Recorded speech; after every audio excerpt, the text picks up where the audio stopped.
আমরা লাঞ্চে একটা প্যাকেজ নিয়ে নিয়েছি।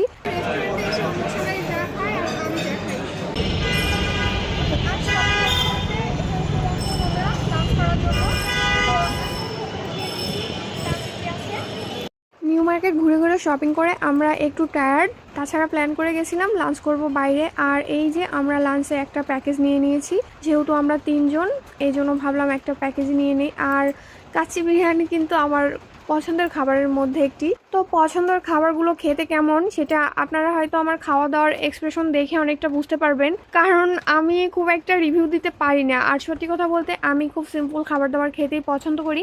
কাচ্চি বিরিয়ানি, আস্ত মুরগির রোস্ট, ডিম, জর্দা, সালাদ আর ছিল কাবাব, সব কিছু মিলিয়ে খাবারগুলো আমার কাছে ভালোই লেগেছে। আমি আর শ্যাম্য খাবার নিয়ে নিয়েছি। সত্যি কথা বলতে শ্যাম্য কিন্তু বিরিয়ানি খেতে অনেক পছন্দ করে। আপনারা জানলে অবাক হবেন, আমি কিন্তু খাসির মাংস খেতাম না, বিয়ের পরেও খেতাম না। তবে কাচ্চি বিরিয়ানি খাওয়ার পর থেকে খাসির মাংসটা খাওয়া শুরু করেছি। আর এই যে সালাদ দেখতে পাচ্ছেন, 1 প্লেট সালাদ ছিল। শ্যাম্য আর শ্যাম্যর বাবা কিছুটা নিয়েছে, আর প্রায় প্লেটটাই আমি শেষ করে দিয়েছি, কারণ সালাদ খেতে আমার খুব ভালো লাগে। আর আমি আমার মায়ের কাছ থেকে শিখেছি লেবুর খোসা সহ লেবুটা খাওয়া। মানে আমি ফার্স্ট যখন খেয়েছি আমি তো পুরোই অবাক, খেতে কিন্তু অসাধারণ, একদম সালাদের মতো, একটুও খারাপ লাগে না। এরপর থেকে আমি লেবু না চিপে এভাবেই খাওয়ার চেষ্টা করি, তবে কাঁচা লেবু খাই, পাকাটা না।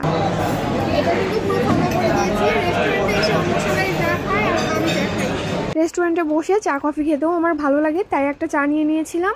চাটা বেশ গরম ছিল, শ্যামুকে বললাম, ও খাবে না। সেদিনের খাওয়ার ভিডিওটা এই পর্যন্তই ছিল। সবাই ভালো থাকবেন, সুস্থ থাকবেন, ধন্যবাদ।